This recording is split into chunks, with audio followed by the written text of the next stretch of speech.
Sir చెప్పండి, ఈ government వచ్చి దాదాపు 10 నెలలు దాటిపోయింది. ఎలా ఉంది సార్ పరిపాలన? చాలా బాగుందండి.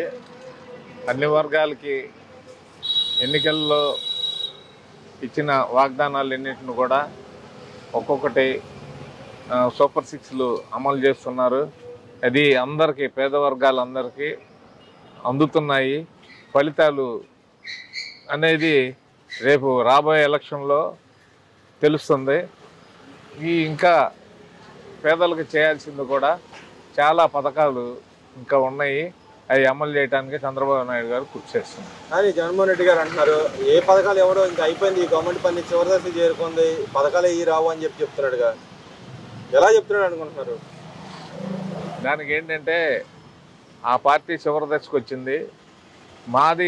మా పథకాలను చూసి వరవలేక, ఈ ప్రజల్లోకి రాలేక, ఏదో 4 గోళ్ల మధ్యలో ఉండి మీడియా సమావేశంలో ఏదో మాట్లాడాలని చెప్పి మాట్లాడితే ప్రజలు ఒప్పుకోరు. అది లబ్ధిదారులను అడిగితే చెప్తారు. ప్రతి ఒక్కరు కూడా చాలా సంతోషంగా ఉన్నారు. ప్రతి కుటుంబం కూడా చాలా సంతోషంగా ఉంది. అంటే నిన్న వాళ్ళ చెల్లెలు కూడా చెప్తా ఉంది, మీరు అన్నట్టుగానే ఇంట్లో కూర్చొని ప్రెస్ కాన్ఫరెన్స్ పెడుతున్నాడు, ప్రతిపక్ష నాయకుడు హోదా కావాలని అడుగుతాడు, కానీ రాడు.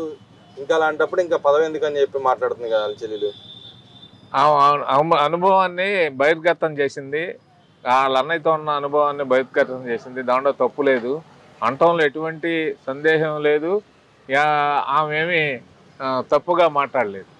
ఇక్కడ ఇంకో మాట కూడా అంటుంది, గవర్నమెంట్ సంబంధించిన విధానపరమైన అంశాలు ఉంటాయి, బహిర్గతంగా వచ్చి మాట్లాడాలి, కానీ ఇంట్లో కూర్చుంటాడు, నా మీద అపండాలు వేస్తా ఉన్నాడు, నాకు సంబంధం లేని వ్యవహారం, ఆ పార్టీతో నాకు సంబంధం లేదు, కానీ నా మీద పదే ఆరోపణలు చేస్తా ఉన్నా, నిజం లేదని చెప్పి అంటుంది కదా. దాన్ని ఎలా చూస్తారు?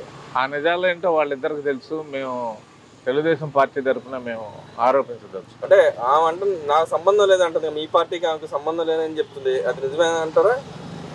మాకు షర్మిల గారికి ఎటువంటి సంబంధం లేదు. అదే చూసుకుంటే ఇక్కడ మంగళగిరిలో మేము ఎన్డీఏలో కూటమిలో ఉన్నాం. మా కాంగ్రెస్ పార్టీకి మాకు ఎటువంటి సంబంధం లేదు, భవిష్యత్తులో కూడా ఉండదు. అదేవిధంగా చూసుకుంటే మంగళగిరిలో నిన్న అయితే 2 సార్లు ఇళ్ల పట్టాలు ఇచ్చారు, దాన్ని ఎలా చూస్తారు సార్? ప్రజలు ఏమనుకుంటున్నారు? దశాబ్దాల తరబడి పేదలు ఎంతోమంది ఎన్నో గవర్నమెంట్లు వచ్చినాయి, ఎంతోమంది ఎమ్మెల్యేలు అయ్యారు, కానీ పేదలను పట్టించుకునే నాదుడే లేడు.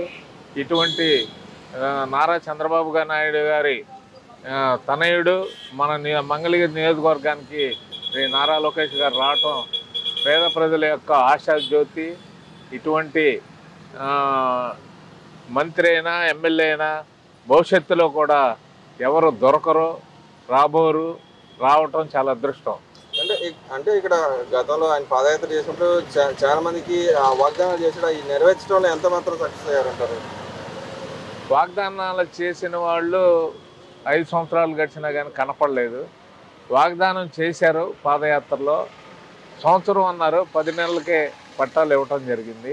ఇంకా ఇస్తారు, ఇంకా చేయాల్సింది చాలా ఉంది అభివృద్ధి. ఆయన ఇచ్చిన వాగ్దానాలన్నీ దాదాపుగా 2 సంవత్సరాల లోపు ఈ నియోజకవర్గ రూపురేఖలు మారిపోతున్నాయి. అంటే గతంలో చూసుకుంటే ఇక్కడ టీడీపీ కంచుకోవటం కాని ప్రదేశంలో వచ్చి జెండా ఎగరేశారు, ఇది కంటిన్యూ అయ్యే అవకాశం ఎంత మాత్రం ఉందంటారు? సరైన నాయకుడు లేక కంచుకోట, టీడీపీ కంచుకోటే మంగళగిరికి, కానీ సరైన నాయకత్వం లేక కొన్ని ఇబ్బందులు పడి పార్టీని డెవలప్ చేయలేకపోయారు. సరైన నాయకుడు వచ్చాడు కాబట్టి 91,000 మెజార్టీతో ప్రజలు ఆదరించారు. భవిష్యత్తులో కూడా ఇంకా మెజార్టీ పెరుగుతుంది. అంటే గతంలో మన కుప్పం చూసే, కుప్పం కంచుకోట, ఈ మంగళగిరి కూడా ఇక టీడీపీ కంచుకోట అయినట్టేనా? నాకు తెలిసి 50 సంవత్సరాల వరకు భవిష్యత్ ప్రణాళికలన్నీ నారా లోకేష్ గారు వేస్తున్నారు. ఇక్కడ ఎవరు ఎటువంటి ఆశలు కూడా అనవసరం. నారా లోకేష్ గారే మంగళగిరి నియోజకవర్గానికి నాయకుడు. అదేవిధంగా చూసుకుంటే నిన్న ఏదైతే యుఎస్ టారిఫ్ల్లో రొయ్యలకు సంబంధించి, మన ఏపీలో రొయ్యలకు సంబంధించిన అంశం కీలకంగా ఉంది. దాని మీద నిన్న ముఖ్యమంత్రి గారు సమీక్షించారు.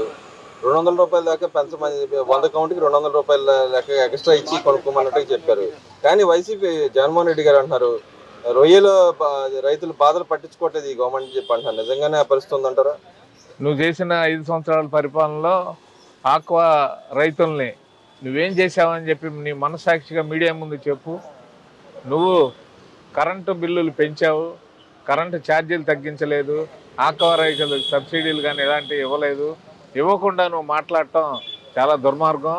నువ్వు మీడియా ముందుకు వచ్చి ఆక్వా రైతుల ముందు మాట్లాడి వెళ్ళి పశ్చిమ గోదావరి, తూర్పుగోదావరి, కొల్లూరు ఏరియాలో, నెల్లూరు జిల్లాలో మాట్లాడు. నీ నీ నీ సంగతి ఏంటో వాళ్ళు చెప్తారు, వాళ్ళే సమాధానం చెప్తారు, మేము చెప్పవసరం లేదు. అదేవిధంగా ఈ కూటమి ప్రభుత్వం వచ్చిన తర్వాత 3,000 కోట్ల దాకా ఆరోగ్యశ్రీ బకాయిలు పెట్టారు. బకాయిలు చెల్లించట్లేదు. ఆరోగ్యశ్రీని మూల పెట్టేశారు ఈ గవర్నమెంట్ అని చెప్పి అంటే నిజంగానే పరిస్థితుంది అంటారా? నేను ముఖ్యమంత్రి గారు సమీక్ష జరిపి అన్ని పెండింగ్లు అన్ని క్లియర్ చేసినట్టున్నారు. ఈ రోజు నుంచే ఆరోగ్యశ్రీ అమల్లోకి వచ్చేసింది. అదేవిధంగా ఈ గవర్నమెంట్ వచ్చిన తర్వాత మా మీద దాడులు చేస్తారు, కక్ష సాధింపు చేస్తారని చెప్పండి నిజంగా నా పరిస్థితి ఉందంటారా? టీడీపీ ఎన్డీఏ ప్రభుత్వం, కూటమి ప్రభుత్వం ఎవరి మీద ఎటువంటి వ్యక్తిగత కక్షలు లేవు, ఎటువంటి దాడులు చేయలేదు. వాళ్ళు చేశారు కాబట్టి భ్రమలో ఉండి ఇంకా మా మీద దాడులు చేస్తున్నామని చెప్పుకుంటున్నారు. అంబట గారు అంటున్నారు, ఏదైతే మా నాయకుల గురించి వ్యంగ్యంగా మాట్లాడుతున్నారు, మా నాయకుల్ని ఏదో హెల్త్ ప్రాబ్లం ఉన్నా కూడా దాన్ని వ్యంగ్యంగా వాళ్ళు పోస్టులు చేస్తారు, సోషల్ మీడియా పోస్ట్ చేస్తారు. మా వాళ్ళు ఎక్కడ అన్యాయం చేయలేదు, మా నాయకుడిని అరెస్ట్ చేసే దమ్ము కూడా లేదు వీళ్ళకి అని చెప్పి అంటారు. నిజంగా నా పరిస్థితి అంటారు? అంబటి వ్యాఖ్యలను పట్టించుకోవద్దు. ఆడ ఒక హాస్య నటుడు.